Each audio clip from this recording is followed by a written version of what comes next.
35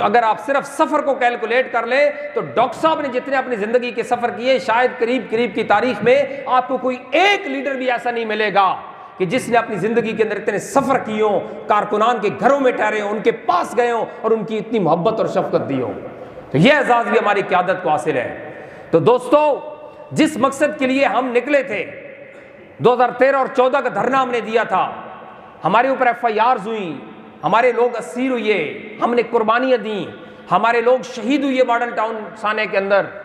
یاد رکھیے گا, اس مقصد سے ہم کبھی بھی نہیں ہٹ سکتے, اس منزل سے ہم کبھی بھی اپنا رخ پھیر نہیں سکتے, چونکہ اس منزل کے حصول کے لیے ہماری بڑی قربانیاں ہیں, اور وہ منزل عظیم تر مصطفی انقلاب ہے. اس 22 کروڑ بھٹکی ہوئی جاہل عوام کو ایک ایسے انقلاب کا تحفہ دینا ہے کہ جس انقلاب کے نتیجے میں ان کا مقدر بدل سکے, اس ملک کا مقدر بدل سکے, اور اس ملک کے اندر جینوئن انقلاب اور جینوئن تبدیلی آ سکے. لیکن افسوس اس بات کا ہے کہ عوام بیچاری ایک دفعہ پھر ٹرک کی بتی کے پیچھے لگ گئی. جب 2014 کا دھرنا ہوا تو ڈاکٹر صاحب نے 70 دن لوگوں کو اپنی سپیچز کے ذریعے یہ بات اچھی طرح سمجھا دی تھی, اور یہ جتنے لوگ کہتے ہیں نا ہمیں پتہ نہیں, یہ سب سنتے تھے اس وقت ٹی وی پہ بیٹھ کے, ان سب کو یہ بات سمجھائی تھی کہ جس الیکشن کے نتیجے میں بننے والی تبدیلی کی ٹرک کے بتی کے پیچھے آپ جا رہے ہیں, اس کے نتیجے میں کبھی بھی تبدیلی نہیں آئے گی, آپ دوبارہ ایک دفعہ بے وقوف بن جائیں گے, دوبارہ لٹ جائیں گے. اور وہی ہوا. خان صاحب یہ سمجھتے تھے کہ شاید وہ بہت سارے چور لٹیرے اور الیکٹیبلز کو اکٹھا کر کے الیکشن جتوا کے حکومت بنا کے اس ملک کو تبدیلی لے آئیں گے. ہم یہ کہتے تھے کہ سر ایسا نہیں ہو سکتا, یہ فیوڈل لارڈز, یہ کیپیٹلسٹ, یہ بڑے بڑے کروڑ پتی ارب پتی جاگیردار, یہ کبھی بھی ویل وشر نہیں ہو سکتے اس قوم اور ملک کے. انہوں نے 22 کروڑ عوام کو یرغمال بنایا ہوا ہے. اگر ان کا غلبہ توڑنا ہے, اگر اس ملک کو نظام کو تبدیل کرنا ہے, تو آپ کو اس کرپٹ الیکٹورل سسٹم اور ان فیوڈل لارڈ سسٹم کے اوپر انحصار کر کو چھوڑ کر انقلاب کی موومنٹ کی طرف آنا ہوگا. لیکن اس وقت جب ہم نے بات کی تو ہماری بات شاید قوم کے بہت سارے لوگوں کو سمجھ نہیں آئی, لیڈروں کو بھی سمجھ نہیں آئی, اداروں کو بھی سمجھ نہیں آئی, اور وہ یہ سمجھ رہے تھے کہ شاید ایک ایکسپیریمنٹ کر کے اور ان کو لا کے وہ اس ملک کو ٹھیک کر دیں گے. لیکن 5 سال تو بڑی دور کی بات ہے, 2 سال کے اندر ہی ان کا سارا پول کھل گیا ہے. لوگ 2 سال کے اندر ہی چیخ اور چلا رہے ہیں اور اس ملک کو تباہی کے دہانے پر کھڑا کر دیا ہے. اور ملک کے اندر کوئی تبدیلی کی جو ایک ڈائریکشن سیٹ کی جاتی ہے, وہ ڈائریکشن بھی آج تک سیٹ نہیں کی جا سکی. دیکھیں, آپ نے میاں والی سے کراچی جانا ہے تو آپ کا رخ کراچی کی طرف ہونا ضروری ہے. ایسا نہیں ہے کہ آپ کا رخ پشاور کی طرف ہو اور آپ چلتے رہیں اور آپ کہیں گے ہم ایک دن کراچی پہنچ جائیں گے. ایسا کبھی بھی نہیں ہوگا. دوستو, اس ملک کے اندر تبدیلی لانے کے لیے پہلے آپ کی ڈائریکشن ٹھیک ہونا ضروری ہے, اور ڈائریکشن ان فیوڈل لارڈز اینڈ ان جو اسمبلی کے اندر کرپٹ لوگ بیٹھے ہیں, ان پر مشتمل بنائی ہوئی حکومت کے ذریعے ڈائریکشن سیٹ نہیں ہو سکتی. اس کے لیے صرف ایک طریقہ ہے کہ عوام کے باشعور طبقے کو آپ نے آرگنائز کرنا ہے, ان کو اپنے پلیٹ فارم کے اوپر لانا ہے, ان کو ٹرینڈ کرنا ہے, ان کو سکھانا ہے کہ یہ ڈائریکشن ہے جس کے اوپر چل کے انقلاب آئے گا. اور ان کا آرگنائزیشن کے نتیجے کے اندر جب موومنٹ نکلے گی اور اس کی قیادت ڈاکٹر طاہر القادری کریں گے تو وہ جو انقلاب ہوگا وہ جینوئن انقلاب ہوگا.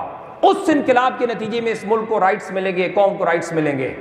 لہٰذا پاکستان تحریک انصاف کے نتیجے کے اندر جو ایک لوگوں کو ہوپ بنی تھی, ایک امید بنی تھی, وہ 2 سال کے اندر ہی مایوسی کے اندر بدل چکی ہے. اور اس دوران ایک سپیس کریٹ ہو گئی ہے فیلڈ کے اندر, سوسائٹی میں. اس سپیس کو 2 ہی لوگ فل کر سکتے ہیں, یا تو قوم دوبارہ پلٹ کر انہی کرپٹ لوگوں کے پاس واپس چلی جائے کہ ان سے اچھے تو وہ تھے. اور یقیناً لوگ آج کہہ رہے ہیں, اکثر آپ نے چوکو چوراہوں کے اندر یہ بات سنی ہوگی کہ یار ان سے اچھے تو نون لیگ تھی, ان سے اچھے تو وہ تھے کہ کم از کم یہ تو ملتا تھا, کھاتا تھا تو لگاتا بھی تھا. یہ تو نہ کھاتا ہے نہ لگاتا ہے, پتہ ہی کچھ نہیں ہے. تو ان سے اچھے تو وہ تھے. لیکن دوستو, ہم نے اس قوم کو دوبارہ ان چور اور لٹیروں کی طرف پلٹ کر نہیں دینے جانا. ہم نے اس سامنے ایک ہوپ کے طور پہ اپنی پچ کے اوپر موجود رہنا ہے. چونکہ اس نظام کو بدلنے کے لیے جتنی قربانیاں پاکستان عوامی تحریک اور منہاج القرآن نے کارکنان نے دی ہیں, اتنی قربانیاں کسی کی بھی نہیں ہیں. تو اس کے لیے ہم نے آج پاکستان عوامی تحریک کو الحمدللہ دوبارہ ٹیک آف پوزیشن کے اندر سٹینڈ کر دیا ہے. اب دوبارہ پاکستان عوامی تحریک ٹیک آف پوزیشن کے اندر ہے. اور ہم آنے والے 1 سال کے اندر آنے والے بلدیاتی الیکشن کے نتیجے میں یہ ثابت کریں گے کہ پاکستان عوامی تحریک پنجاب کی اور پاکستان کی سب سے بڑی گریس روٹ لیول کے اوپر رکھنے والی جماعت ہے. یہ ہم پروو کریں گے انشاءاللہ تعالی. اور اگر کسی کو شک ہے کہ شاید یہ تو صرف ایک جوشیلی بات ہو سکتی ہے، پریکٹیکل نہیں ہو سکتا، تو اس کا شک انشاءاللہ بہت جلد دور ہو جائے گا. کیونکہ ہم جب گھر سے نکلے ہیں تو ہم یہ عزم کر کے نکلے ہیں کہ ہم انشاءاللہ پاکستان عوامی تحریک کو ایسا برانڈ بنائیں گے کہ لوگ فخر کیا کریں گے پاکستان عوامی تحریک کا کارکن ہونے پر.